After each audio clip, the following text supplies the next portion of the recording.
அதனால உங்களை யாரும் ஏசிட்டாங்க, பேசிட்டாங்க, சாபம் விட்டாங்க, நல்லா இருக்க மாட்டேன்னு சொல்லிட்டாங்க அப்படின்னு சொல்லி நீங்களும் நானும் பயப்பட வேண்டியது அவசியம் இல்லை. ஏன்னா அந்த பிழையாமுட்ட சாபத்தையே கர்த்தர் ஆசீர்வாதமாக மாற பண்ணிட்டாரு. கரங்களை தட்டி ஆண்டவரை பயன்படுத்தும். அல்லேலூயா. அதையே ஆண்டவர் ஆசீர்வாதம் மாற பண்ணிட்டாரு. அருமையான தேவனுடைய பிள்ளைகளை 40 நாள் உபவாசம் போட்டு வந்து உங்களை வந்து யாரும் வந்து அற்பமா நினைச்சாலும் பேசினாலும் கூட அது கூட என்ன செய்யாது, சாபம் பட்டா கூட பழிக்காதுங்க. அல்லேலூயா. சத்தமாலே சொல்லுங்க. அந்த 40 நாள் உபவாசத்தையே இல்லாம ஆக்கிடுவார். அல்லேலூயா. எரஸ் பண்ணி விட்டுருவார். ஏன்னா என் பிள்ளைய சாபம் போடுறதுக்கா, என் பிள்ளைய ஏசுறதுக்கா, என் பிள்ளைய கரிச்சு கொட்டுறதுக்கா நீ 40 நாள் உபவாசம் போட்ட, 40 நாள் உபவாசம் க்ளோஸ் அப்படிம்பார் கர்த்தர். அல்லேலூயா. சத்தமாலே சொல்லுங்க. புரியுதா உங்களுக்கு?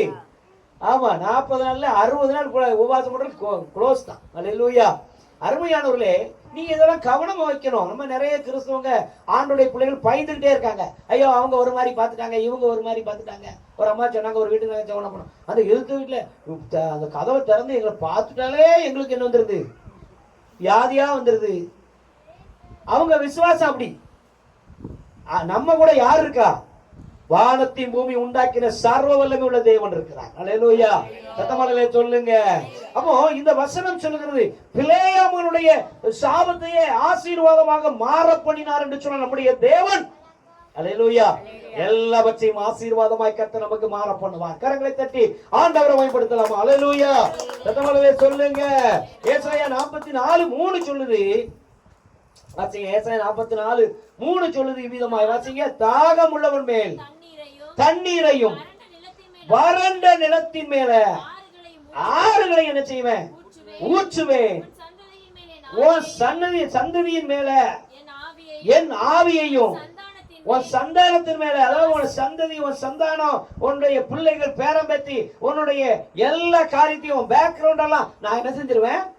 ஆசீர்வச்சிருவேன். சந்தானத்தின் மேல என் ஆசீர்வாதத்தையும் ஊற்றுவேன்னு சொல்றாரு. அல்லேலூயா. நம்ம ஆண்டவர் என்ன செய்யறாரு? ஊற்றுவேன்னு சொல்றாரு. ஒரு கரை பிள்ளைய அவங்க கிடந்து கொக்கரிச்சிட்டு கிடந்தாலும், அல்லேலூயா, அப்படித்தானே? சத்தமாலே சொல்லுங்க. பக்கத்துல வந்து கடையை போட்டாலும், இப்போ நீங்க ஒரு புரோட்டா கடை அங்க பார்த்தா அடுத்து 10 புரோட்டா கடை வந்துடும். அப்படிதான் இருக்கு எல்லா ஊர்லயும். என்ன அப்போ இப்படி சில நேரத்துல வந்து பாருங்க, மனிதர்கள் வந்து சில காரியங்களை வந்து ஈடுபட்டா கூட, நம்மளை அற்பமா பேசினா கூட, நம்மளை கரிச்சு கொட்டினா கூட, நம்மளுக்கு சாபம் பட்டா கூட, ஆண்டவரே கேளுங்க. உனக்கு ஜெபம் பண்றதுக்கு எவ்வளவு காரியம் இருக்கு உலகத்துல. அல்லேலூயா. அதை ஜெபம் பண்ணிட்டு போக வேண்டியதானே? சத்தமாலே சொல்லுங்க. ஆமா, நமக்கு பிடிக்காதவங்களை பத்தி நமக்கு என்ன கவலை?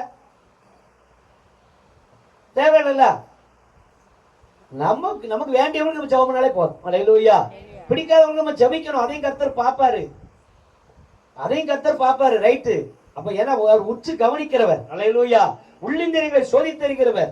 ஆனா ஒருவேளை நமக்கு அப்படி ஒரு இது மனசா வருதுன்னா அதை அவங்களை அரெஸ்ட் பண்ணிட்டு போக வேண்டியதானே? அல்லேலூயா. சத்தமாலே சொல்லுங்க. அப்போ அருமையானவர்களே, இங்கு வசனம் சொல்கிறது, ஆசீர்வாதத்தை நான் என்ன செய்வேன்? ஊற்றுவேன். அல்லேலூயா. சத்தமாலே சொல்லுங்க. நீங்க ஏசாயா 61:9 சொல்லுது. வாசிங்க. வேகமா வாசிப்போம். டக்கு முடிக்கணும். 8, 9, 10 நிமிஷம் தான் இருக்கு. அவர்கள் சந்ததியானது ஜாதிகளின் நடுவிலும் சந்தானமானது ஜனங்களின் நடுவிலையும் அறியப்பட்டிருக்கும். அவங்களை பார்க்கிற யாவரும் அவங்க கர்த்தரால ஆசீர்வாதம் பெற்ற சந்ததி என்று என்ன செய்வாங்க? அறிந்து கொள்ளுவார்கள். உங்களை பார்க்கிறவங்க, என்ன பார்க்கிறவங்க? அல்லேலூயா. சத்தமாலே சொல்லுங்க. ஆமா, அருமையானவர்களே, இந்த உலகத்துல எல்லாருமே ஆண்டுடைய மக்களா இருந்தா கூட இயேசு கிறிஸ்துவை ஏற்றுக்கொண்டிருக்கிற நாம விசேஷித்தமானவர்கள். அல்லேலூயா. நாம ஆண்டுடைய பிள்ளைகள், நாம் அழைக்கப்பட்டவர்கள், நாம் தேவனால்